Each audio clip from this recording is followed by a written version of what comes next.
Kevin Durant got traded. You guys might have heard about it.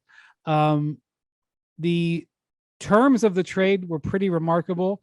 Last summer when Durant got, made his trade request, we very quickly heard that the asks were exorbitant and they really didn't get any traction because the asks were so high that nobody could bring themselves to it.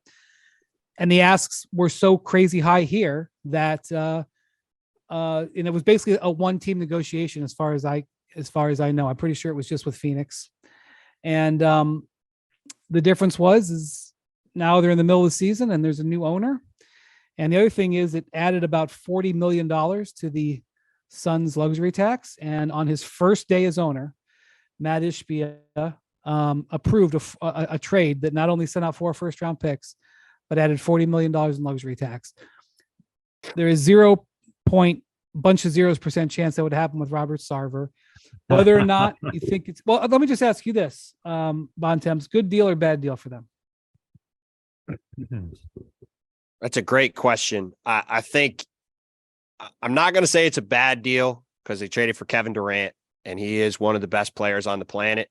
I don't think it's the slam dunk deal that it's been posited as by a lot of people. I think over the past, 18 or so hours since it happened, I do think there's a lot of risk for Phoenix with this trade, not only in the long term, because obviously they traded picks for a very long time and they're relying on a mid-30s Kevin Durant and a late 30s Chris Paul to get this thing over the line. But this Phoenix Suns team essentially now has 4 good players. Yeah. And 3 of them, Chris Paul, Devin Booker, very importantly, and Kevin Durant, all have pretty significant muscle injury histories at this point. So obviously, I always say with a trade like this, well, teams got to stay healthy, right? But this Phoenix team, it's not just they got to stay healthy. It's like, can they stay healthy? I'm not sure that they're going to be able to based off the history of all these guys. So if they're all on the court from mid-April until mid-June, yeah, could they win 4 rounds? I could see it for sure. But a lot's got to go right for them to do that, a lot more than a lot of teams that have put themselves in this kind of position in the past.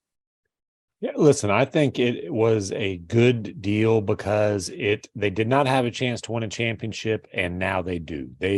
As far as the Vegas odds go, they are the Western Conference favorites right now. They are still behind the Celtics as far as overall championship odds, but they are right there in the thick of things. And look, they might pay dearly for this long term. And when you're talking about picks that far out, especially when 2 of your 4 best players, including the one you traded for, are deep into their careers, who knows where those picks will be. They certainly could be lottery picks, even high lottery picks. Although if Devin Booker's there, I'm not sure high lottery is going to be the case. But hey, they have a chance to win a championship. And if they win one, it doesn't matter. Exactly. And I like a new owner coming in and saying, look, let's go for it right here, right now.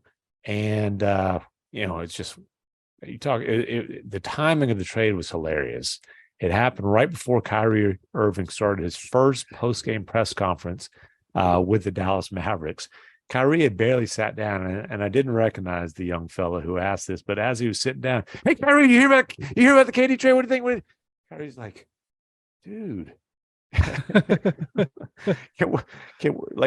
you can ask me that a little bit. Can we just focus on, I'm happy we won the game. It was a really nice win, actually, I thought, but it was a nice win for them. Win. But it's not just a nice win, an important win. Yeah, no doubt. But it's symbolic of just the way that Kyrie, a sidekick again and again and again. The Kyrie trade rocks the NBA, and boy, that's all everybody's buzzing about right up until KD gets traded. Yeah. So, Ohm Youngmisuk was in the Clippers locker room, and he informed Kawhi, and Kawhi's trade was pretty rocking to the NBA, and that one happened a little earthquake. That was a little bit later. It was after midnight West Coast, right? Well, yeah. I don't know if it was later than this. It was at least 2 or 2:30. Okay. Eastern, I mean, Yeah. West Coast time, the trade went down around 11, I think, 10:45 or 11. Yeah. And it was just funny, because when the Kawhi trade happened and everybody was like, 5 first-round picks, blah blah blah. The reaction was stunning. The reaction on this was stunning. And so Ohm told him, and Kawhi went, "Huh." That was as excited as Kawhi got, as Kawhi gets, I guess. So Kyrie did have some interesting comments. MacMahon, didn't he say something like, "We knew this was going to happen after year one"? Didn't he say something like that? Basically said, I mean, I don't have the exact words in front of me, but yes, he essentially said, "Hey, this thing's been shaky since right after year one." He said he's happy for him, just hopes it helps his mental well-being, and he wrapped it up by saying, "I'm just glad he got out of there." Like, yeah, well, I'm just glad we both escaped Brooklyn. Sure, the Nets feel great that they spent years being dragged through the mud by the entire Kyrie Irving experience for him to spend his first several days after leaving just repeatedly bashing them. Usually, like when Robert Sarver gave up ownership rights of his franchise, he made like $1 billion some odd profit, like some kind of like KD and Kyrie didn't even cash in the $1 billion profit when they gave up ownership rights to the Nets. Yeah, well, you know how we say actions over words. That is our motto on the pod. Actions were that Kyrie wanted an extension. He wanted a new deal last year, and he wanted an extension a few weeks ago. And Shatelia Riley Irving went on the record saying that he sees Brooklyn as his long-term home. I guess that's technically words, not actions, but right. They wanted an extension. It's the action of trying to stay in Brooklyn long-term. Right. And the action that KD was he signed a 4-year extension. True. And, so it couldn't have been that bad, but I don't want to go back down that path. Well, listen, one time Joe Johnson in Nets history uttered the famous phrase that, quote, "It's not that bad here." Apparently it was. But hey, the Nets are yesterday's news. Friedell's apartment lease is about to come up, and that's great timing. Oh my God. he'll be living out of a suitcase. Our guy Nick Friedell immediately got shipped off to Atlanta for tonight's Suns game. All right. So Durant, there's teams I always talk about.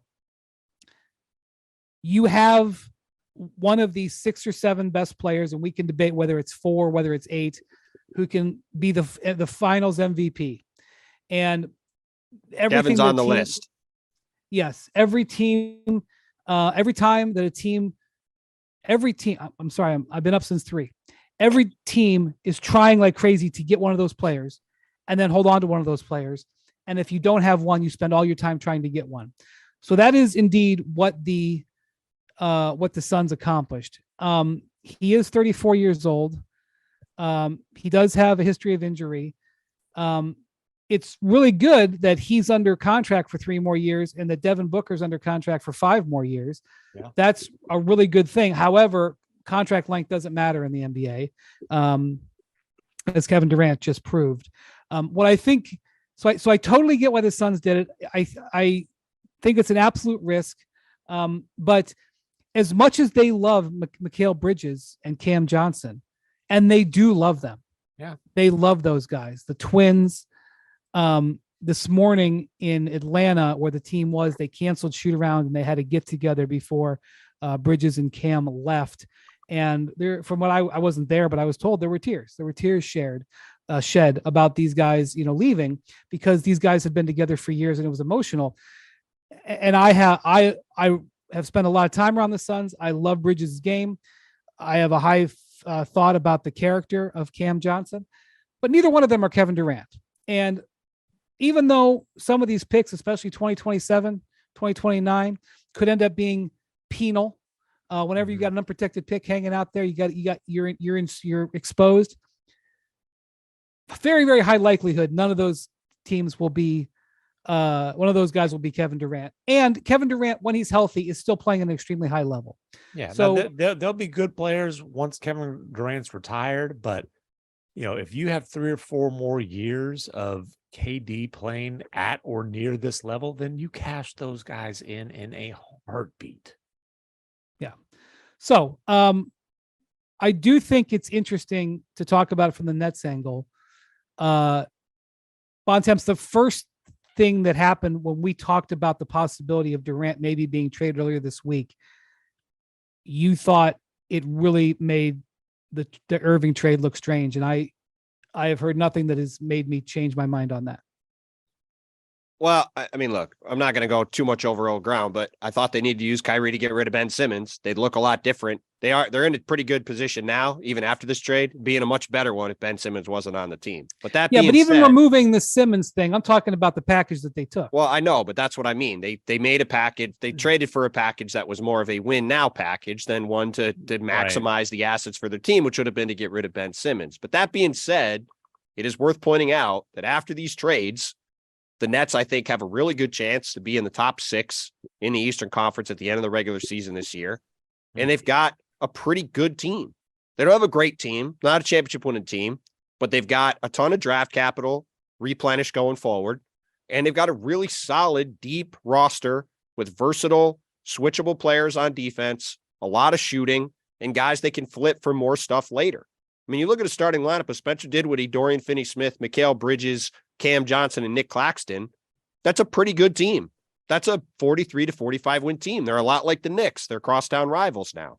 I mean, again, like it's not like the Nets are going to be a 25 win team. Like they started, after they tried to rebuild out of the last, big trade they made several years ago when they did the KG and Paul Pierce trade. Like they're in pretty decent shape to be a pretty decent team. But I do think if you look at this in totality, the Nets would have been much better served in the long run if they could have got off Ben Simmons. Now they're stuck with probably the worst contract in the NBA on their books, and it's going to be pretty expensive for them to move on from.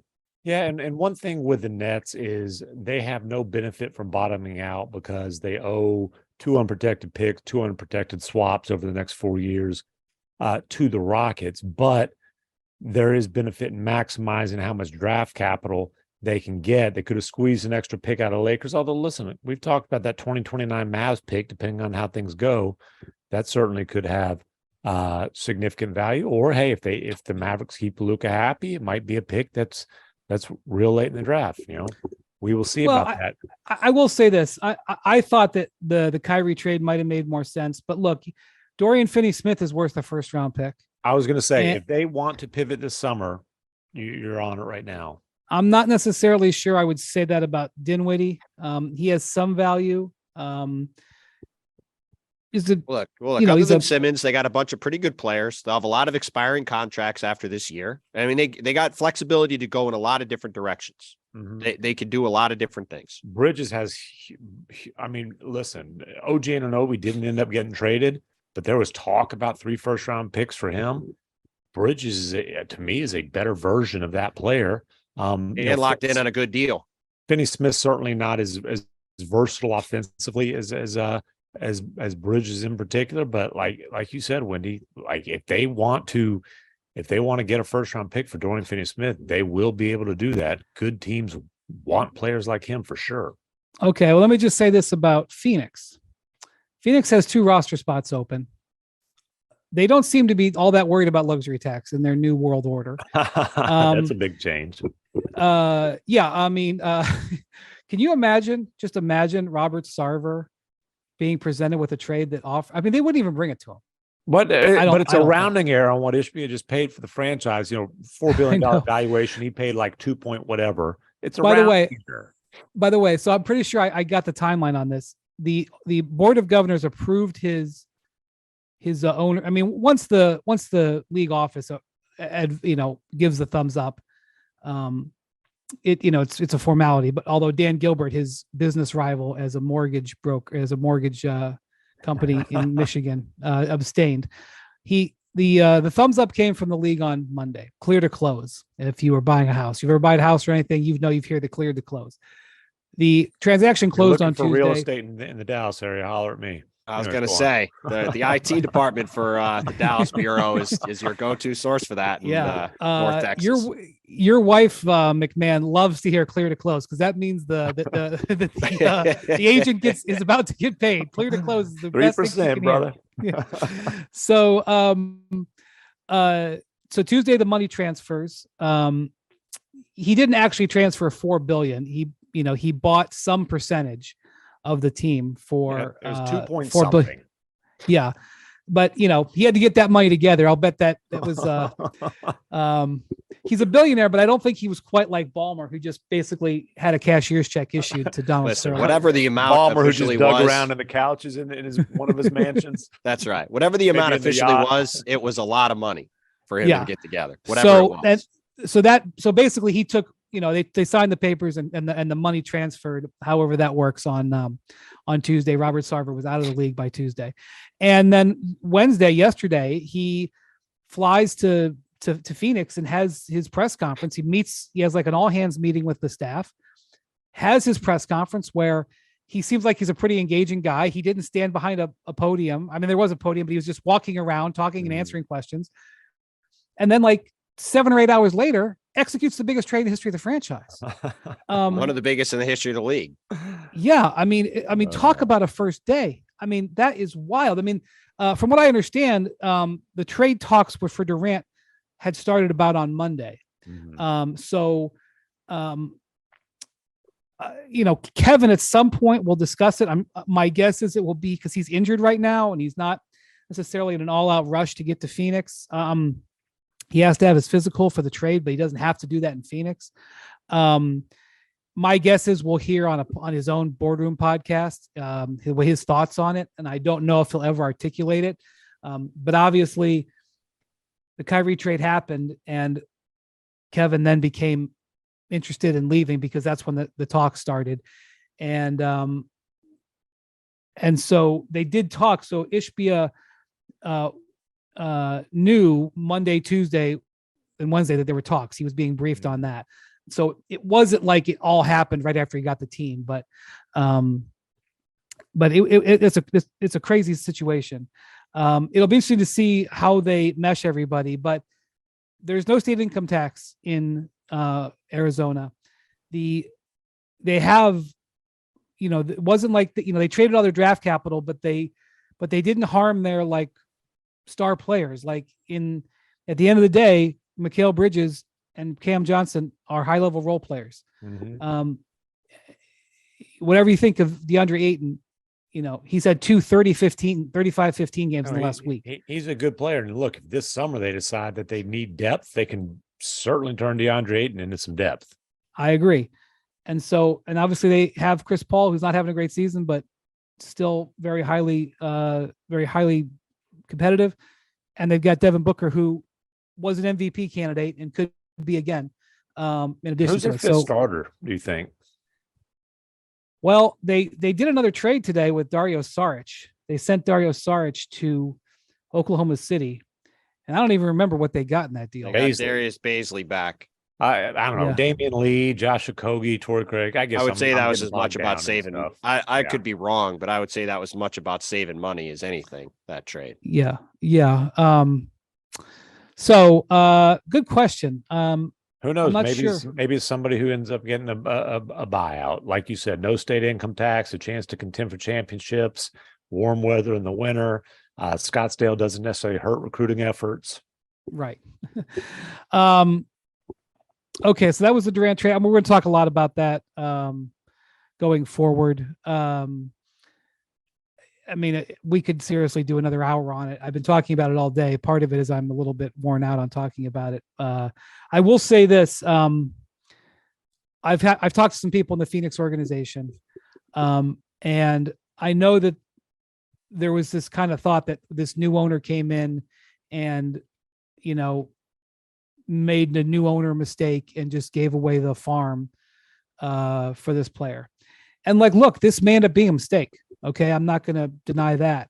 But in talking to several different people in the Suns organization, I feel like they were all on the same page with this. I think what I know is that Brooklyn put out an offer on Monday, I believe, at least the beginning of the week, and pretty much didn't budge from that offer.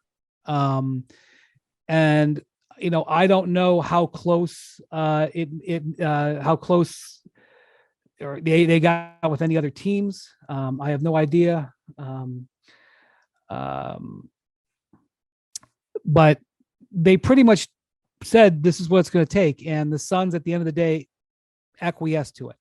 And so they did it because Ishbia was there. But as the week went on and they discussed it more and more and they looked at it, I believe from my discussions that James Jones, the general manager, I think he's president, general manager, he was in alignment with Matt Ishbia. I think that is easy to make an assumption, and I actually kind of was thinking that might have been the case, but I did the reporting, and I feel comfortable in saying that there was alignment in the organization.